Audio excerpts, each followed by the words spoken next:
Download the WASU app or just say, Alexa, play WASU FM. Music! Originating from the Wayne L. Sumner Studios and the George G. Beasley Media Complex. This is your college, your station, your music. Appalachian State University's 90.5 WASU FM, Boone. Pulls up, three-pointer. Bang! Bang! It's good! Wins the game at the buzzer! Pass is caught! Diggs! Sideline! Touchdown! Unbelievable! Gives it to Jenkins for the championship. Baez sends it deep to left.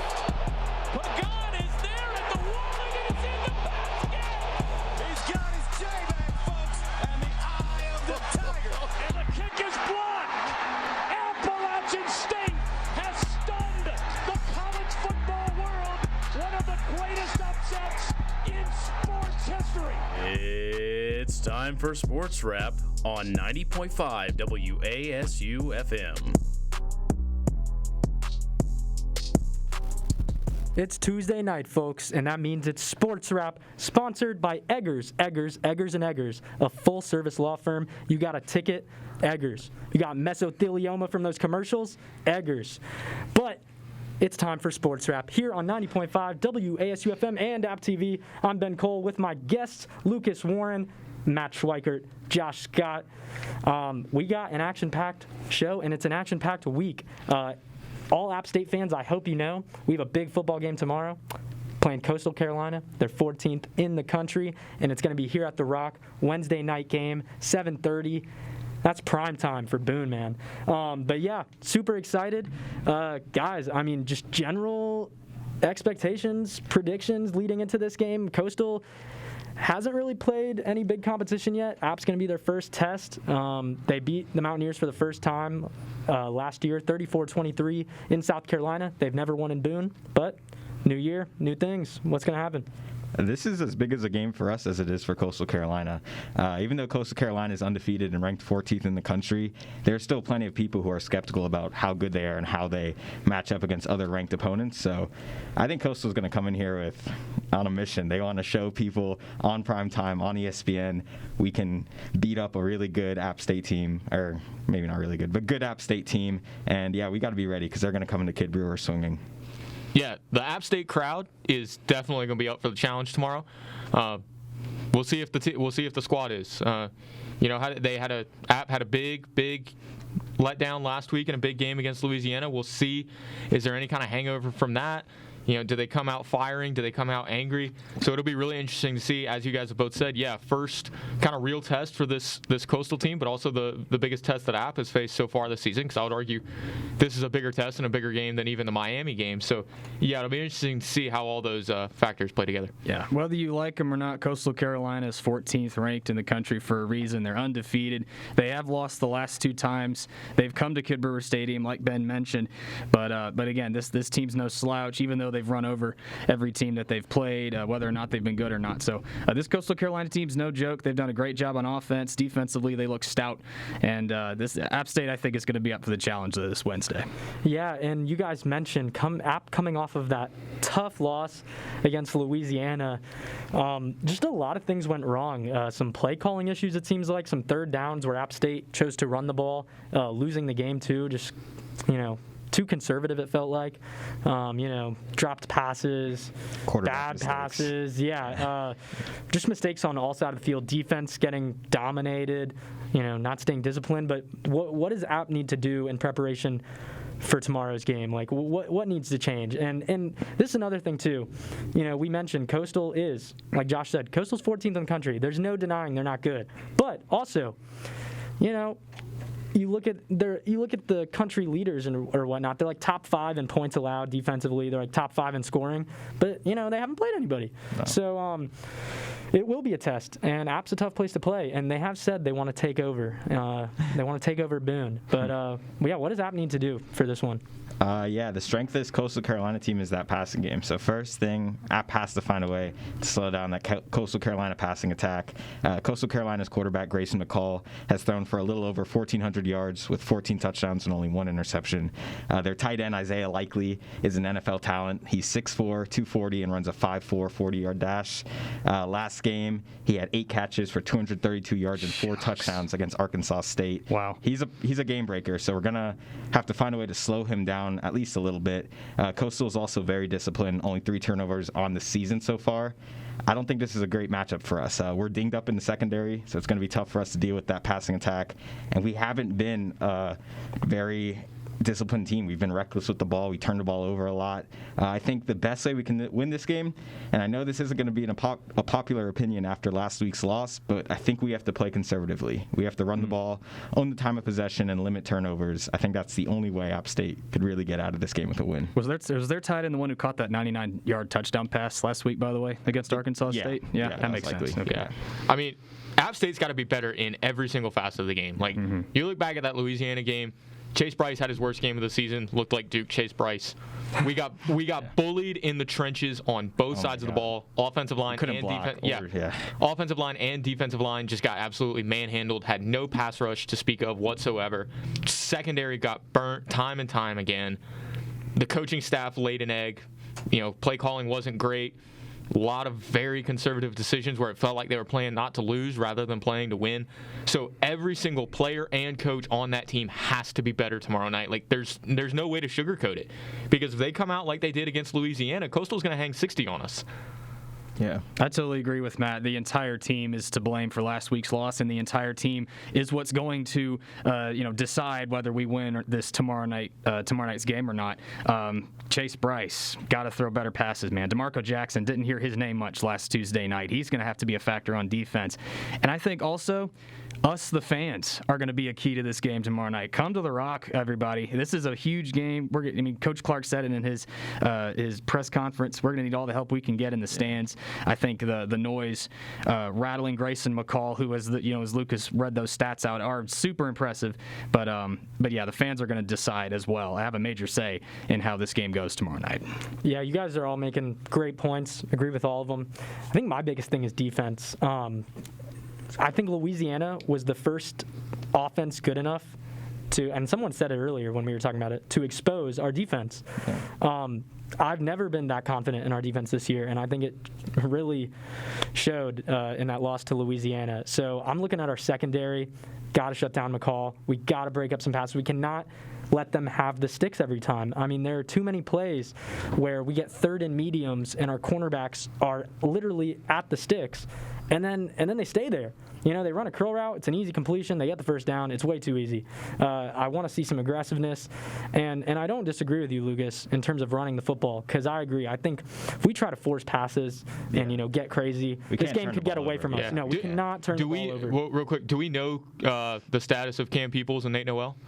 I think Nate Noel is good. I don't know about Cam Peoples though. Because those two, if those two guys are playing tomorrow, they're the key. They're the keys to the offense. And I will say, he only got like 4 carries, but I enjoyed seeing Daytrick Harrington out there with the ball too. He made the biggest impact in that Louisiana game on the ground. Yeah. He didn't get a lot of carries. He's just coming off of an injury, but I would love to see him get some touches in the game against Coastal. Real quickly, Coach Clark did say, I believe it was yesterday in his press conference, that Cam Peoples did practice on Monday, so it would probably be a game time decision, I imagine, but he's definitely headed in the right direction. Yeah, they got to simplify. They got to simplify things for Chase Bryce. I think that's been part of the problem, and that was part of the problem last week. Is he was just trying to do too much. He was trying to make throws that he didn't need to be making. So they got to simplify things, really establish the run, which they couldn't do last week because again the offensive line got manhandled.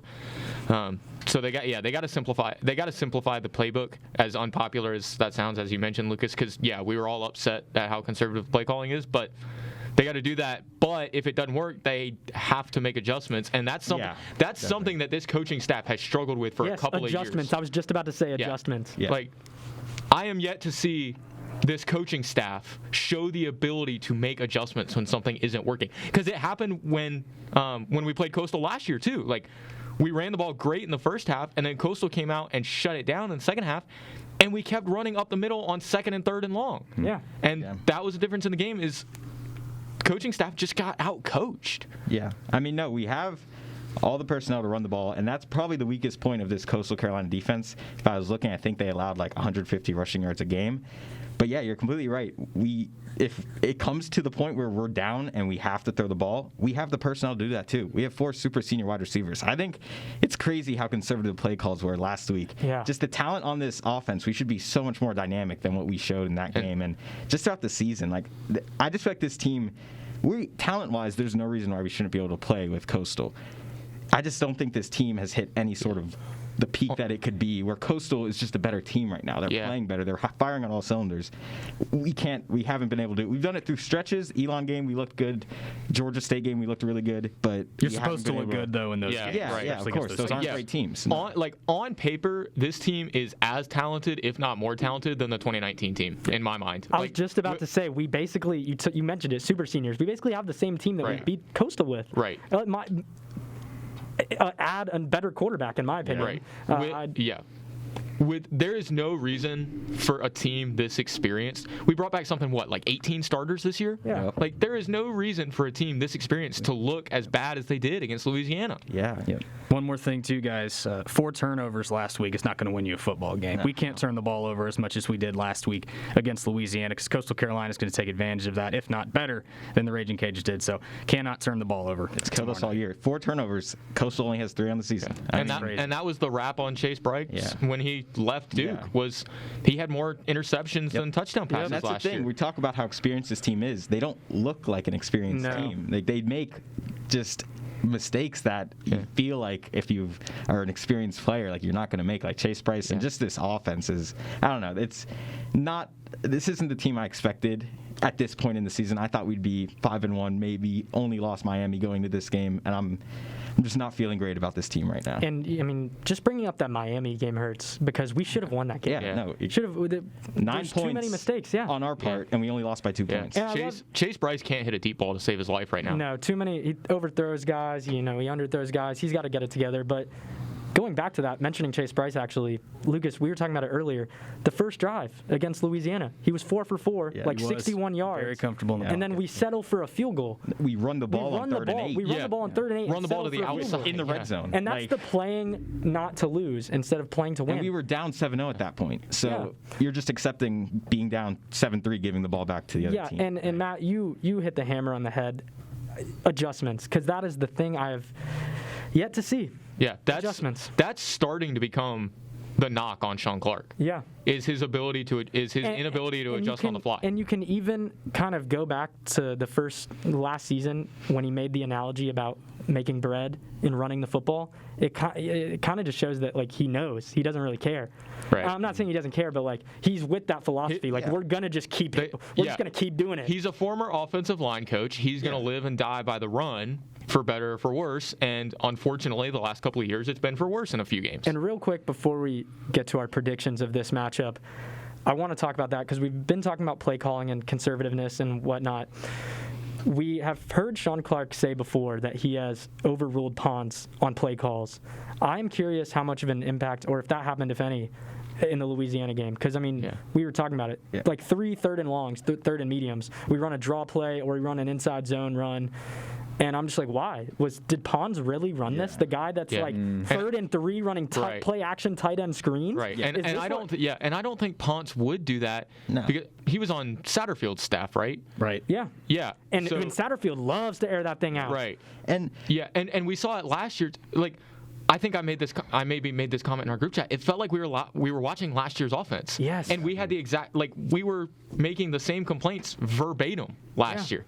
So I am starting to wonder how much of it has to do with the head coach. Yeah, and to be fair, the QB draw on 3rd down, that actually is a play that can work sometimes if they're playing the pass, the box is empty, do QB draw. But when you're down, I think we were down 20 to 3 at that point, 20-6. I think the game was out of reach, and you're calling that on 3rd and 10 on your own 50. It's just, I don't understand that kind of play calling. And we just have been way too conservative. And I understand that's how you like with the bread analogy, you need to run the ball consistently if you're going to get it going. If you just go in and out on it, it's never going to become established. But still, when you're losing these games, it's like in the Louisiana game, you have to realize, like you have to have game feel and just see, okay, this team's running away with it. They have all the momentum. We need to get something going. And he just doesn't have that ability to adjust like that. And I don't want it to sound like we're just bashing, this coaching staff, because I have a lot of respect for them. But also, like we've been mentioning throughout this segment, it's pretty much the same team, just as much talent. And we saw how we were succeeding under other coaching staffs and other, And the thing is, too, it's in the conference we're in, your record's always going to look pretty good. You have 7 to 8 winnable games every single year. Yeah. So it's like, what matters is winning those 3 games that really matter, and he has lost all those games that really matter. If we lose tomorrow, he's 0-4 against Louisiana and Coastal. Yeah. And I really do wonder how much we were hurt by not having a real coaching search when Drinkwood's left. I know, because we really if you guys don't remember, we basically let this team elect him as head coach. Yeah. And I don't even know if we interviewed anybody else. No. I mean, it was... And I understand, because you just got done dirty by Drink, who was in and out. But still, you're an established program. You can't just... And there are other guys with app ties out there. Yeah. At least give them an interview. And if you decide at the end of the day that Clark's still your guy, then fine. But at least... You got to do your due diligence. Right. And it felt like they did not do that with the coaching search. They went with the popular assistant coach that the players wanted, and like it or not, it's starting to hurt us a little bit. Well, to kind of take this conversation back to the game tomorrow night, whether the coaching staff has an aggressive or conservative plan tomorrow night, Coastal's going to come out firing on all cylinders. They had a 99-yard touchdown pass in their last game against Arkansas State.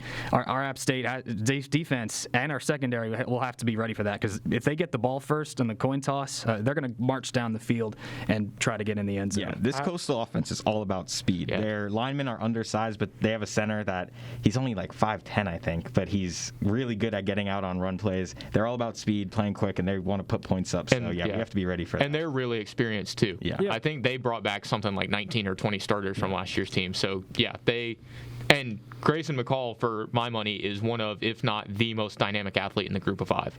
Yeah. He's... Yeah. So, with that and all of our discussion, non-biased, obviously, I would hope, who gets the W? Okay. Look, it kills me to pick against a rival in our conference, but App State has shown me nothing this year that we're going to show up to this game. That's Every fair. Big game, we kind of just don't play well. So, I don't know. I think we're talented enough to compete with them, but I got to go Coastal in this one. I'm going to go Coastal, too. I think maybe we come out strong in the first half, try and put last week behind us, but we haven't gotten up for a big game yet, so I'm in wait-and-see mode with this team, so give me Coastal. Exactly. Prove us wrong, App Nation. Prove us wrong tomorrow night. I do have Coastal winning too, but I think it'll be a closer game than people realize. Again, it's at home. It'll be a packed crowd tomorrow night, but I hope this football team proves us wrong, and I hope that we get this win, because I'll be there when it happens. You touched on it, Josh, earlier. The one advantage we do have, there's not many schools in the Sun Belt who actually produce a crowd like us. No question. So this is an environment that most Sun Belt teams aren't used to coming into. If only this game was in November and it was 15 degrees cooler, though. Well, then again, we had Georgia Southern in Halloween snowing, and we lost that game. I don't want to bring up bad memories again, but as it pains me to say it, I got to go with the Chanticleers in this one. I can't remember which one of you said it, but I think it was Matt. This is a wait-and-see team for me. Yeah. Nothing has proved me otherwise to pick us. As it pains me to say it, I do think we can get the W. If crowd has an impact, we come out early, force, get a quick touchdown or a quick 3-and-out and turn it into a score. I really think we can ride momentum and run away with this. College football, any college sports, you see momentum is such a key factor. But I got the Chanticleers. Moving on from that, still talking college football, just breaking down some stuff that happened last week. Because of fall break, we did not have a show last Tuesday, but Iowa lost to Purdue, number 2 team in the country. That hurt me personally, because we are getting to our pick'em segment, and I was the only one that picked Penn State to be Iowa. I was not a believer of this Iowa team. Penn State did me dirty, and then Iowa goes and loses to Purdue, 24-7. They got absolutely shut down. And then Caleb Williams took over for Oklahoma, got the start, and played very well, which is kind of making Oklahoma look like more of a true contender, in my opinion. I was not a believer of them either under But anyways, Caleb Williams is taking over, and I think he's just doing a lot better job with that Oklahoma offense. Looking at this week, I mean, what were you guys' main takeaways from Week 7? My main takeaway, we kind of touched on it before the show, but these Big Ten teams, they just don't have the offenses to compete at that top level. I think the schools, Iowa, Penn State, Michigan State, maybe Penn State, because they really can be explosive at times, but those three schools mainly, Michigan State, Michigan, Iowa, they're good teams, but I don't really consider them like a scary team for those like top end talents. And that's why a few weeks ago when we were choosing playoff predictions, I chose Ohio State, even though they had the loss, because they just are. When your best offensive player for Iowa is a center, Tyler Lindenbaum, that's great. He's a great player, best lineman, one of the best linemen in the country. But these other schools have playmakers up and down the roster, and you just can't compete when they're like that. And then on the Caleb Williams thing, he's the real deal, I think. He looks really good. This offense is clicking, and I think they might have the best offense in the country right now. I think Oklahoma's a legit player. Yeah, and I was blanking on Spencer Rattler's name because he's so irrelevant to me now. I mean, he's just bumming it up, but yeah. I had two big takeaways from this week. Number one, Carolina's defense is awful. They gave up, what was it, like 40 points to Miami's MASH unit of an offense. They won, though. Jeff, where are you at, Jeff? Where are you at? I mean, I'm a Carolina fan, too. So, Carolina's defense is awful, and Sam Howell has very little help. And my other big takeaway is everybody except Georgia stinks. Yeah. Well, I wouldn't say Alabama, but... Everybody except Georgia stinks. And it's Georgia, so, who knows what's going to happen in the end. Yeah. Well, I think, Alabama had a great bounce-back game against Mississippi State. But, yeah, two takeaways from me, too. Georgia should be the number one team in the country. They are. The last time I was on SportsWrap, I'd mentioned the three matchups they needed to win, Auburn, Kentucky, and Florida. They've taken care of Auburn and Kentucky, and Florida's not even ranked after losing to LSU this past Saturday. So I think they're going to finish that clean sweep. And so Georgia deserves to have the number one ranking in the country right now. Also, keep an eye on NC State, the Wolfpack, in the ACC. They started out struggling a little bit, and I know Matt. Go Wake. Go Wake. I know Matt enjoys that. They struggled against BC in the first half, but turnovers in the second half caused them to run away. Devin Leary has had a great season with the Wolfpack at quarterback. Just keep an eye on NC State in Raleigh. Yeah, NC State's really not a bad team, but that loss. No, but that loss to Mississippi State doesn't look great. Mississippi State's, it's just an SEC school. I feel like there's just a certain level. It's like us losing to Miami. It's kind of expected, but we should beat them. Yeah. No, it pains me to respect NC State, but I think Dave Doran is actually becoming one of the more underrated coaches in the country because, the State hasn't really produced a great team, but they've also never produced a great team. The fact that he consistently has this team winning between 7 and 9 games is pretty good. And NC State is a lot better than a lot of people are giving them credit for. Losing Peyton Wilson should have killed that defense. And it didn't. So, I think State's a good football team, but hey, how about the Demon Deacons? How did that? That's going to end up being maybe the biggest game of the ACC regular season, which is just wild. First time since World War I that they were 6-0. It's been a little while since Wake's been 6-0. Yeah, football in the state of North Carolina has just completely lost its mind this year, and I love it. Watch out for Pitt on the other side too. Pittsburgh, that's a good Coastal point. Chaos, man. Yeah. That'll be interesting to see what happens in the ACC. Also, I want to go back real quick to Matt's comments about everyone but Georgia stinks, because I just want to let people know Alabama has only gone undefeated twice. So do not count Alabama out, under the Saban era. I say that, and I still would pick Alabama to win the national championship. Yeah, exactly. So I'm just saying, do not think Alabama's not going to be in the picture, because they are. There's a 2 to 3 week window every season where you can make fun of Alabama, and you have to take advantage of it. So I am choosing to take advantage of it until they make me eat my words in January. And I will say that Texas A&M team has done a 180. They looked pretty bad at the beginning of the season, and they have kicked it into gear.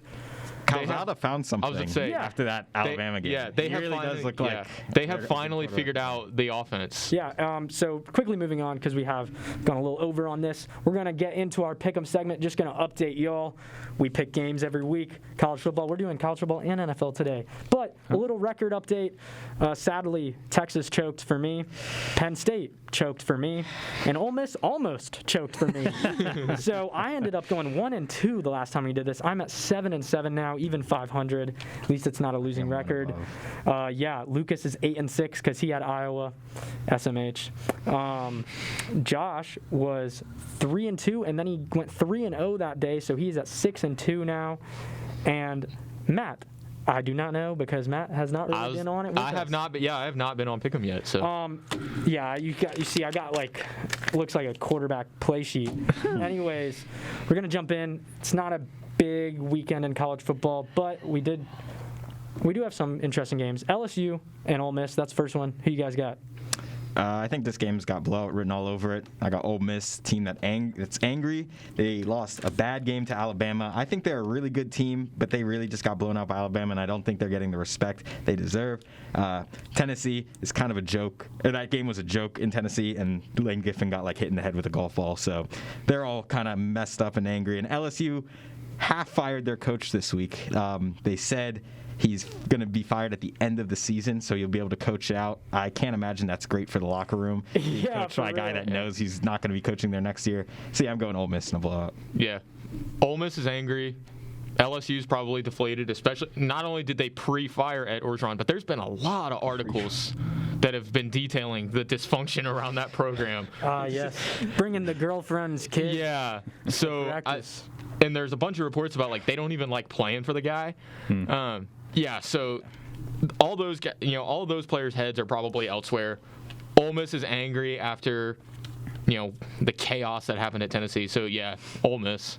Yeah, I have Ole Miss winning as well. They've had two crazy games, before the Tennessee game, only winning by 1 point against Arkansas and holding them off to a 2-point conversion that could have gone either way. But, LSU had a big win against Florida. But, again, I think going to a hostile environment like Ole Miss is you're not going to be able to repeat that success. And you guys have mentioned it, Ed Orgeron out by the end of the season. Won't be able to hear a Go Tigers anymore. So I'm going with Ole Miss. Hey, we could hear Go Cougars, depending on what happens at Washington State, Yeah, that is true. They just had their coaching position open up. But yeah, I agree with you guys. Ole Miss is definitely going to come out with some fire. And Josh, you said it. LSU did have that win against Florida, but it was at home, and Florida has just not looked solid this year. I don't know where they find their quarterbacks. But yeah, I like Ole Miss in this one. And then our next game is a little more interesting. It's a toss-up. Also, in that Ole Miss game, they're favored by 9 points and at home. But number 10, Oregon, travels on the road to play UCLA, a team that has been pretty good this year. The UCLA is favored by 2 points, basically, to put that in perspective. Who do you guys think wins this one? Yeah, this is tough for me. Pac-12 is probably the league I've watched least, just because it's always at night. And yeah, they're tough for me to read. Both these teams have pretty embarrassing losses. I'm going to go with Oregon because they're the better team. But yeah, this could go either way. I'm not really sure about this one. Oregon has one really bad letdown game every single year. Good news for them, they've already had it. Yep. Lost to Stanford a couple weeks ago, and they know at this point that they have no more room for error when it comes to trying to get into the playoff. So I feel like they're going to be a lot more motivated to come out and get this win because it's really they don't have many opportunities to get resume building wins the rest of the way anyway. So Oregon's got a lot to lose in this game. So yeah, give me the Ducks. Give me the Ducks too. Give me the Ducks too. I think they take care of business against UCLA. UCLA is last. They're coming off of a 2-game winning streak, but they've lost the last 2 games at home. So give me the Ducks over the Bruins this weekend. 10th ranked Ducks in the country as well. Do I want to pick an upset? Sorry for that ESPN ad that played. I was pulling up the spread on everything. It was my computer, and I'm like, I know, right? That's happened to me before too, so yeah. I feel your pain there. ESPN with those autoplay ads. Yes. This is really toss-up. I mean, you said it, Lucas. Pac-12, it's so Pac-12 at night. Such a great Pac-12 area. after dark. After dark, that's. I think I'm going to go with the Bruins in this one. I've watched Oregon a little bit this year. They have really been inconsistent. You talked about the bad loss. They did get it out of the way. The Ohio State game was their Super Bowl. Yeah, and they did not look great in it. And that Ohio State team isn't the same. Well, team. no, they look great in that game, and they But haven't Ohio looked great State since is, then. there's some things to be said. But I think UCLA is going to ride this home factor out on this one. It's prime time. They're in front of their home crowd. I like them to get a close win in this The one. ghost of Josh Rosen comes back from UCLA. Ghost of Brett Hundley. But yeah, this one could go either way. Oregon could blow them out for all I know. But I'm riding with the Bruins. We are going to take a short break, but don't go anywhere. You're listening to Sports Wrap on 90.5 WASU FM, sponsored by Eggers Law Firm. When we get back, we are going to be talking NFL. So stick around. Eggers Law Firm is a full-service.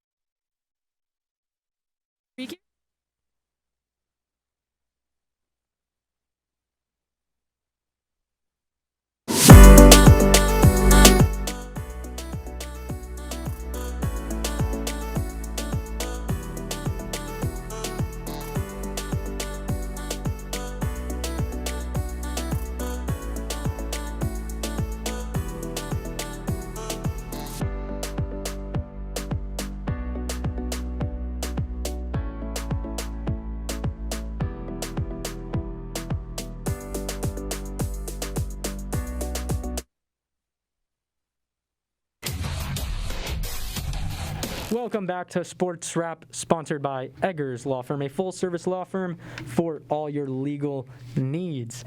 I'm Ben Cole here in the George G. Beasley Media Complex with Lucas Warren, Matt Schweikert, Josh Scott. We just finished up talking college football, App State Coastal, all of that good stuff. If you are listening and you just tuned in, please go to the game tomorrow. We need all the noise we can get at the Rock, and it's Wednesday night. It is going to be chilly, though. But moving on from that, let's jump into the NFL. Week 6 finished up this past week. Locally speaking, I know a lot of people are Panthers fans. They had a tough loss against the Vikings. Yes, they did. Yeah, they are now 3-3 Yeah, that's one way to this describe year. it. But tough loss. They're 3-3 now. The Panthers started hot. Now at 500. This is the third, fourth year in a row that we've done this? Yeah. What are you guys' thoughts? I guess actually I'll let the Panthers fans go first. Go ahead, Matt. Sam Darnold was fool's gold for 3 weeks. He looked horrible. Now, granted, his receivers did not help.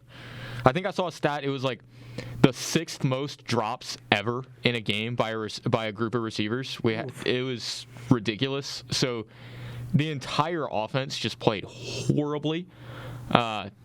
This team's inability to build an offensive line over the past decade is a failure that isn't talked about enough. I mean, we haven't had a quarterback with decent protection since Jake Delhomme. So it's bad. The defense can only do so much, and you saw it at the end of the game where the Vikings just marched down the field in overtime. The defense was exhausted because the offense did not help them at all until the fourth quarter. So, yeah, the Panthers, they've got to do some reflecting and figure out what in the world is going on because – and they've scored 7 points in 6 third quarters now.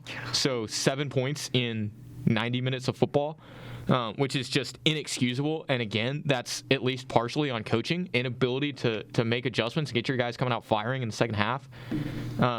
Threw away the Cowboys game with the third quarter. Sam Darnold imploded at the end of the Eagles game.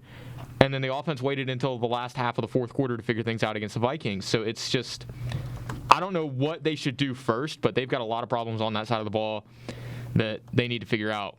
But for me, it starts with the offensive line. Yeah, I was at the game this past Sunday, and when I saw Sam Darnold throw that interception on the first play from scrimmage, I was. I think at one point he was like 8 for 25. Yeah, I was thinking, man, this is going to be one of those games, isn't it? I think it starts from the top. The offensive coaching has not been great. Yeah. over the last 3 weeks. And obviously having Christian McCaffrey not on the field is, obviously a factor. But, you can't depend on one player to carry your offense. I think, So it's in my mind, Sunday was more on Matt Rule than it was on Joe Brady. Not I don't agree with that. Because I mean, Brady's play calling wasn't that bad. The offense just didn't execute. And Rule's time management and timeout management is just horrid. Yeah. I mean, it's incredibly bad. And it's not like you don't have timeouts and the same time constraints in college. Right. Like, I don't. It's there's baffling. nothing new. It's baffling to me how, and it's not just a Matt Rule thing. So many NFL coaches. I talked about it. So many NFL coaches are just horrible at managing their timeouts, and Matt Rule is right up there with them. So for me, like, Sunday is more about the execution of the offense and Rule's time management and again, inability to make adjustments. Like, Brady's play calling was fine, if a bit unspectacular. Like, the play calling on the last drive was actually really good. I mean, yeah, he's very inconsistent, especially in the red zone. But he was like the 8th biggest problem on Sunday. Yeah. Well, I'll say this too. It doesn't matter how good or how bad of a quarterback you are. And I've preached this so many times on the show. Your offensive line will decide how good your quarterback is. Sam Darnold made some terrible decisions on Sunday, made some terrible throws, but at the same time, that offensive line has been able to protect him over the last 3 weeks. He has one NFL caliber offensive lineman. Yeah. Taylor Moton is only NFL caliber player. Right tackle. Yep. He is the only NFL caliber player on that offensive line. And it's a shame to me that, again, in April, you get J.C. Horn in the first round. He's a great corner, but he's hurt. Terrace Marshall in the second round, a wide receiver out of LSU. He's been okay. You haven't really heard his name a lot this season. And he didn't fill a need. You don't get an offensive lineman until the third round of the draft, in my opinion, for a team that's needed good offensive linemen. And again, over the past decade, that's just unacceptable. I'm less upset about the Horn pick than I am about the Marshall pick. Yeah. Because there was no need for the Marshall pick. Not necessarily. I understand taking a flyer on a pass catcher in the later rounds of the draft, but Terrace Marshall just does not fill a need for this team. We heard that the Saints were going to be taking him. Therefore, Saints being a division rival, stealing from the Saints. So that's the pick that I'm more upset about. Because, Horn filled a need, because prior to the Gilmore trade, we needed a number 1 corner. But not the top need of the team. Top need has been left tackle ever since Jordan Gross left, let's be honest. Yeah, but the problem is once Sewell came off the board, unless they were going to trade back for Slater, Horn or Justin Fields were the logical options there. Mm-hmm. But I'm not even gonna get into how I feel. I'm not even gonna get into how I feel about them passing on Justin Fields. Yeah, I'll let you guys got it all out. So emotions out, guys. I'll give you guys some reassuring things. I don't think you guys should panic. You guys, the fact that you guys were 3-0. I'm not panicking. I'm not panicking. I'm just emotionally numb. We're just upset. Yeah. But no, I think this is still a talented team, and it can be a good team in the future. Yep. The offensive line obviously needs some work, but that's also one of the hardest positions in the league to get right. That's very, My very Giants true. have been struggling with it for years. Gettleman doesn't try. Andrew Thomas. No, that's the thing. It's like you need to try to get the guys. Look at Kansas City. They made a effort this offseason. We're going to fix this offensive line, and that hasn't been their problem this year. And that's been the Panthers' problem is they haven't even really tried that much. But no, I think you guys are good. I think the one thing you should really look at, I don't think Sam Darnold's the guy. I'm a Giants fan, but I always watched the Jets games, and I watched him for 3 seasons. He was never the guy. And I understand what you're saying with the offensive line, and you're right. But in these last 3 games, this was the first time you're actually asking him to kind of do more. Because the other games, Christian McCaffrey was there. You can kind of rest on him. But these last 3 games, Cowboys, Eagles, and Vikings, Christian McCaffrey hasn't been there, and Darnold has struggled with turnovers, with decision-making. Once you put too much on his plate, he kind of panics, and his decision-making kind of goes out of it just loses all reason. So I'm not a big Darnold fan. I feel like he's not a great quarterback. Yeah. He has to have everything perfect around him, and I'm not sure if that's the quarterback you want to build with in the future. I think Panthers are still in a good spot overall. I saw a segment on, I forget which of the national networks it was this morning, but the analyst was basically saying if losing one player causes that many problems for your quarterback, he's not a franchise quarterback. And I think that sums up the Darnold situation perfectly. If you put a fantastic offense that anybody can succeed in around him. Yeah, he'll look fine, but you take away one pillar of it, and it's not even like it's not even that he lost McCaffrey and say DJ Moore. Like, if you lose one player and you struggle that much, you're not the answer. And I've never thought Darnold was the guy, even coming out of college. He's an interception machine like all these other guys. Why? Also, look at quarterbacks. From college to NFL, one of the biggest categories to look at is yards per attempt or yards per completion. One of the hardest stats to improve from college to NFL is that stat. You look at these mediocre quarterbacks like Daniel Jones, Sam Darnold. They almost never, and I know, and this is my problem with Daniel Jones too. We passed up on better guys to get a below average quarterback that has no room for improvement. Like he was averaging like 5 yards per completion, and it's not going to go up. That's not my point. My point is I've never thought Darnold was the guy, but I'm about to bring up a tougher conversation that I know Panthers fans don't want to have, but I've been seeing on my timeline from other Panthers fans, and I think it is valid at this point because I know what you're gonna say. Yeah, I know. I know what you're gonna say. Christian McCaffrey, he has played what, like 2 games? 6 games. He's in the played last 2 seasons. Yeah. And that's concerning. And I know how valuable he is to this team. I get it. He is a superstar, but I don't think he's the best running back in the league anymore because you can't be the best running back in the league if you're not playing. Your best asset is your availability. Yeah, and Availability is the best I ability. think you're in the danger zone of having another Cam Newton situation. Yeah. Wasted talent, or not wasted talent, but you know what I mean. Unused talent for X amount of time, and then what were you going to say, Lucas? So yeah, I just want to get it out there first because, but anyway, Christian McCaffrey. I have a kind of gripe with drafting running backs high in the draft because it's just one of those positions you can really get 85% of the production from anybody. Alvin Kamara was a James third-round Robinson pick this year with the Jaguars. They drafted Travis Etienne first round, and James Robinson has been great for them. He's on my fantasy undrafted. team. Oh, he's great. Yeah. But no, I mean, Christian McCaffrey, in my opinion, though, is one of those few running backs who, when healthy, kind of breaks that mold. Him and like Alvin Kamara, because they're such good pass catchers, you can involve them in every part of the offense.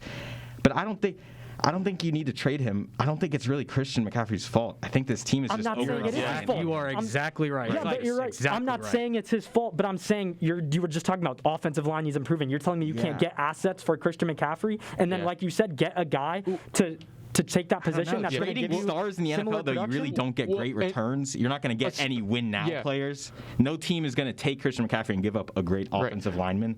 So I would keep him, and I would just try to figure out a way. I said this earlier in the year. You have to figure out a way to stretch him out. You might not get the same game-to-game production, but at least you'll have him throughout the season because he's just involved in so much that I mean, he's bound to get injured by week 4, and it happens every single year. Like the thing with Christian McCaffrey, who's taking that contract anyway? This is also true.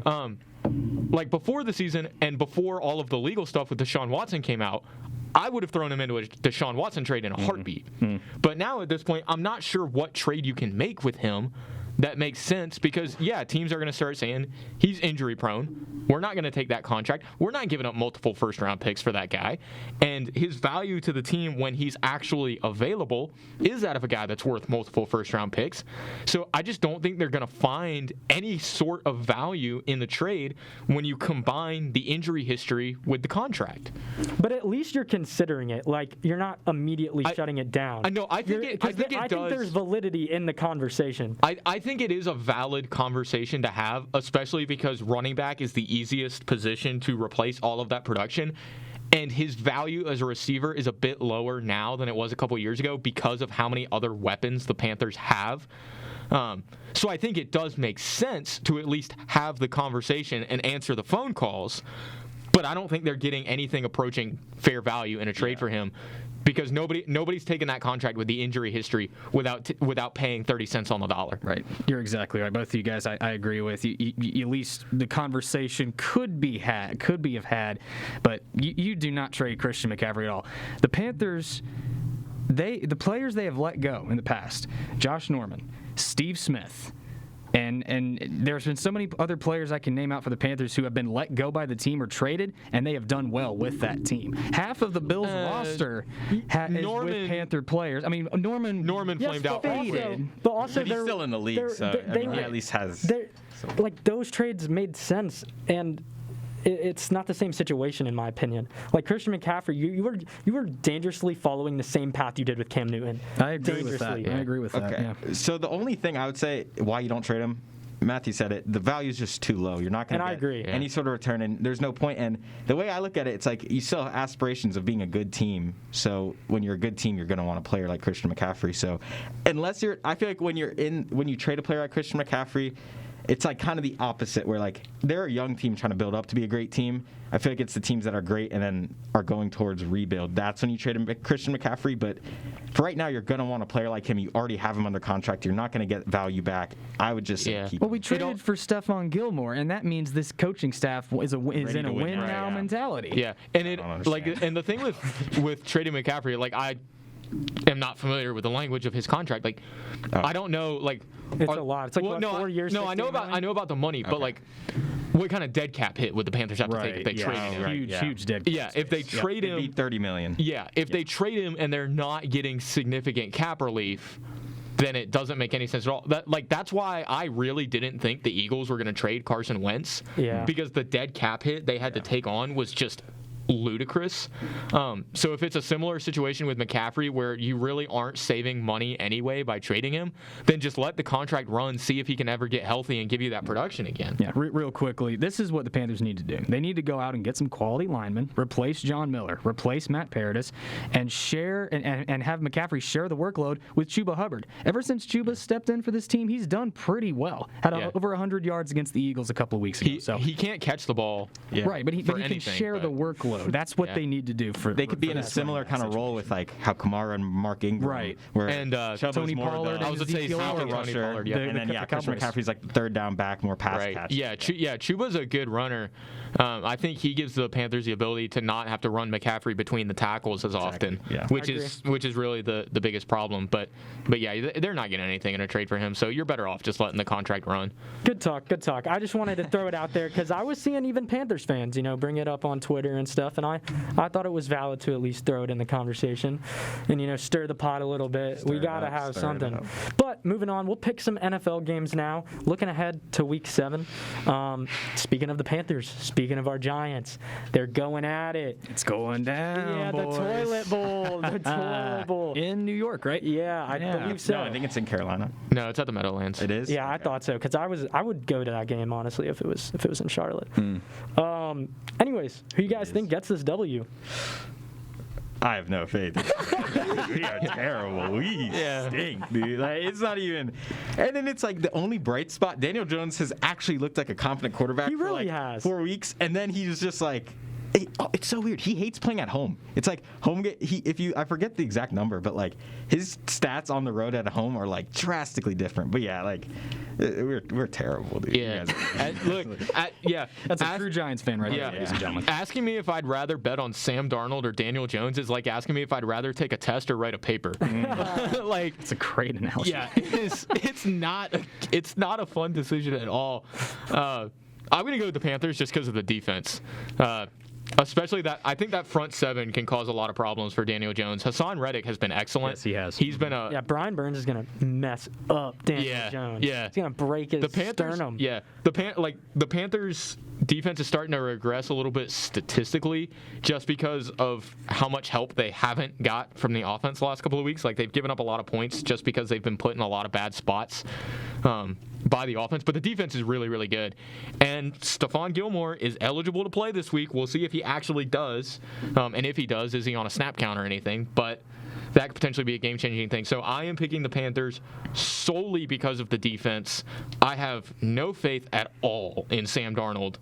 I am basically betting on Hassan Reddick and Brian Burns. Yeah, I am too. This defense has been spectacular over the last 6 weeks, to say the least. I mean, last couple of weeks not great, but they've been tired because the offense has not been giving them much help, as Matt said. I've got my Panthers taking down the Giants for the second straight time we've been to MetLife Stadium. It's been a little while, 2015, last time we were there. But when Cam Newton led like a 70-yard Yeah, the last time we were there was the Odell versus Norman game. Odell versus Norman feud. Yeah. And then the last time time we played, it was in Charlotte, but the last time we played was the Graham Gano game. Gano, kick. like Yep. 55 60. yards. Oh, and we've got yards?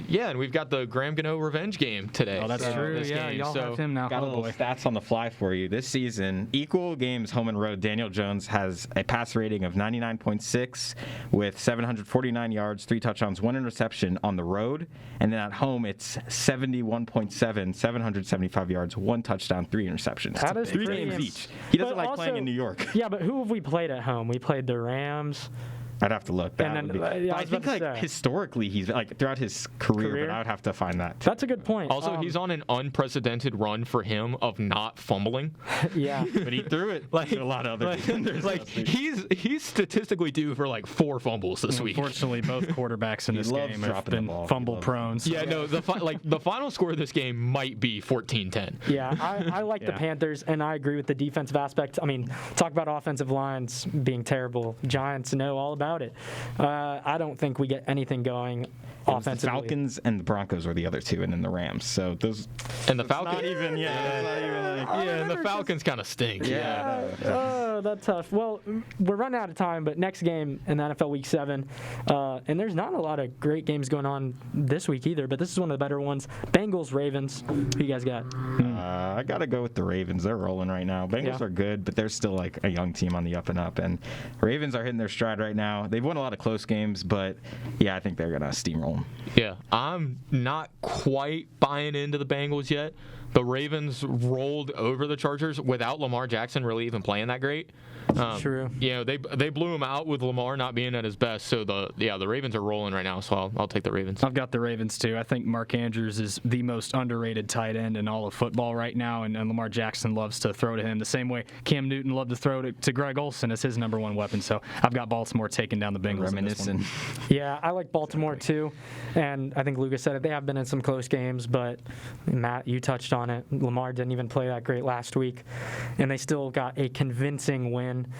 I'm not bought in on the Bengals yet, but I will give credit to Joe Burrow. And you know, look at Joe Burrow. That dude is succeeding, and I know the Bengals are a better team, but he looks like the real deal. I'm in Jamar Chase. Yeah. I have that dude in fantasy. I was roasted for drafting him Yeah. in 4th round, but I'm very impressed with how Joe Burrow's come back from that knee injury. Okay. Yeah, me too. too. But anyways, quick segue, switching gears. We only got 10 minutes left, but I still want to talk about it.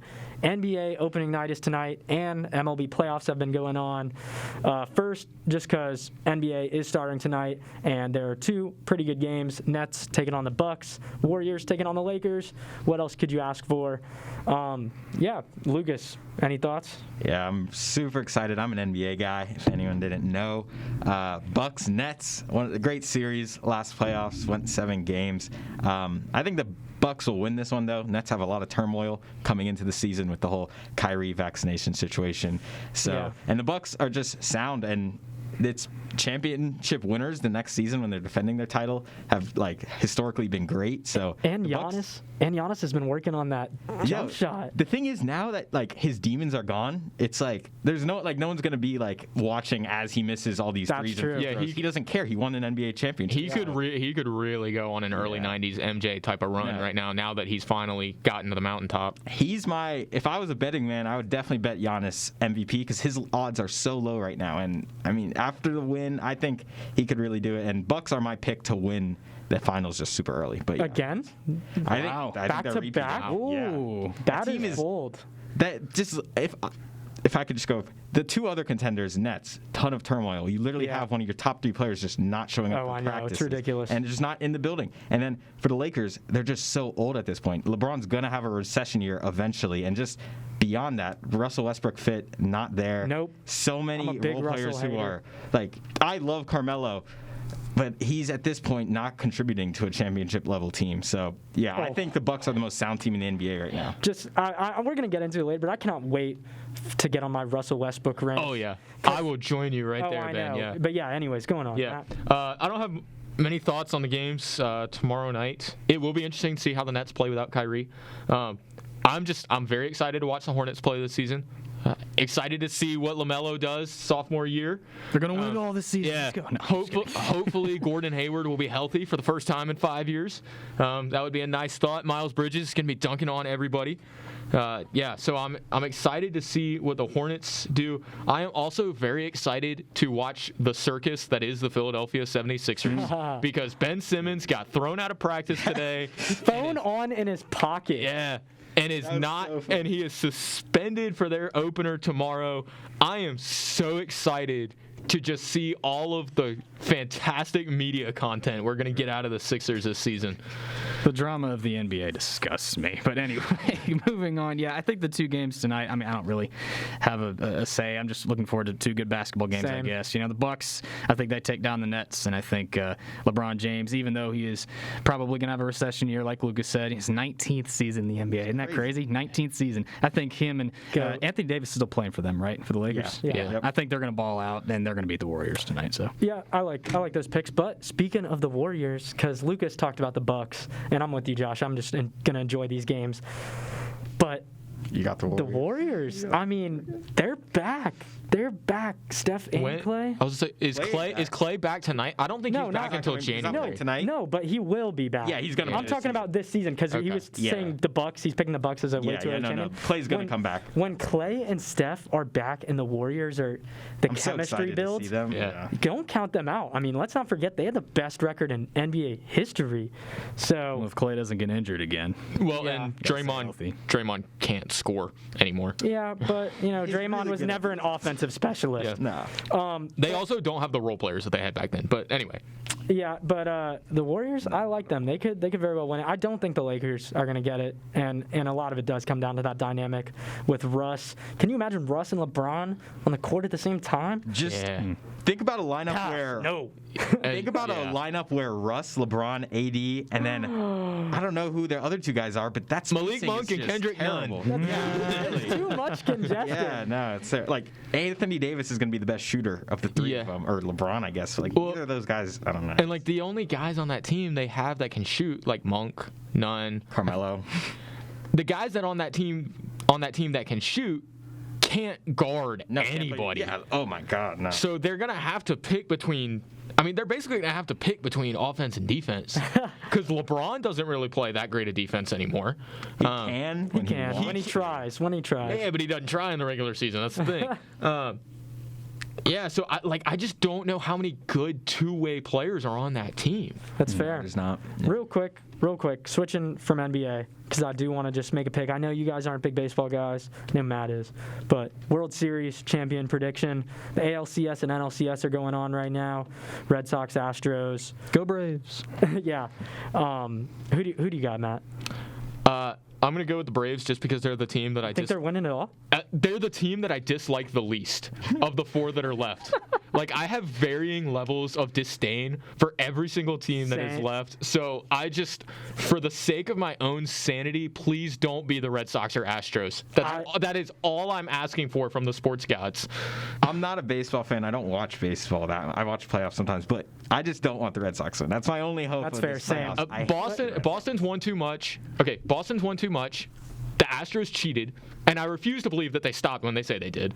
Yeah, I agree. But that's sorry. Yeah, and the Dodgers stole Max Scherzer and Trey Turner from me, so I'm still mad about that. That's fair. And yeah, that's a thing though. Like as a Yankees fan and a New Yorker, I'm like anyone but the Red Sox. Yeah. But after the Astros cheating stuff, I'm rooting for the Red Sox in that series. Like I would rather see the Red Sox. Who thought that any team could make the city of Boston look like lovable underdogs? and The only thing I'm saying, what does Houston fans have going right now? So like, I don't care. And that's the thing. I would like They won Cooper, where you at? They won an illegitimate World Series. That is enough like good Yeah. things for them for like a decade. And I might even like Houston better if they had new players, but it's the same cheaters. I liked the Astros until the cheating stuff came Yeah. out. And But now it's like Carlos Correa and Jose Altuve especially were two of the guys that were the loudest in the media denying everything. Oh, I know. And they have taken absolutely zero accountability. Like nobody in that. Like AJ Hinch got fired and then got another job a year later. Like that's the greatest form of accountability. I mean, I could do an entire show on the Astros stuff. Yeah, but we won't get into it because it makes me angry too. Real quick though, I think the Red Sox are going to win it. I think they just have the most momentum right now, and the Astros are one of the tougher teams, and they're playing really good. That offense is booming. Kyle And Schwarber. when it comes to the MLB, I feel like teams being hot is such a big factor, and I think the Red Sox are the hottest team right now. So I'm going with them. But before we run out of time, I do want to get into our shout-outs, guys. Okay, I'm going round 2 with the anti-shout-out. Same dude, Ben Simmons. The man is clown in the NBA now. He just decided to walk out of practice because he didn't want to do a defensive drill. Ben Simmons, you are a joke. Also, shout out Grandma. She's listening. Hey. I'm going to go shout out to the App State women's soccer team. They've got their last 2 home games of the season. Thursday and Sunday. You can catch me on ESPN Plus calling those games. So shout out to them. Very own Matthew Schweiger doing a great job calling those games this season for us. Shout out to Devin Leary, quarterback of the 18th ranked North Carolina State Wolfpack. Mentioned him earlier in the show. 16 of 24, 251 yards, 3 touchdowns, no picks last week against Boston College. This is now the 4th straight game where he has not thrown an interception. The next game, Wolfpack travel to Miami, 7:30 on Saturday, ESPN2. Go watch it. Go Pack. I love it. I love it. Shout out the bread man, Artemi Panarin, OT winner against the Toronto Maple Leafs. That overtime was so much fun to watch. Can you believe people say hockey is boring? Can you believe that? Yeah, shout out the bread man, Artemi Panarin. I hope the Rangers have a good season. But that's going to do it for Sports Wrap from 90.5 WASU FM. I'm Ben Cole. For Lucas Warren, Matt Schweikert, Josh Scott, saying so long and see ya Thursday. Go Nears.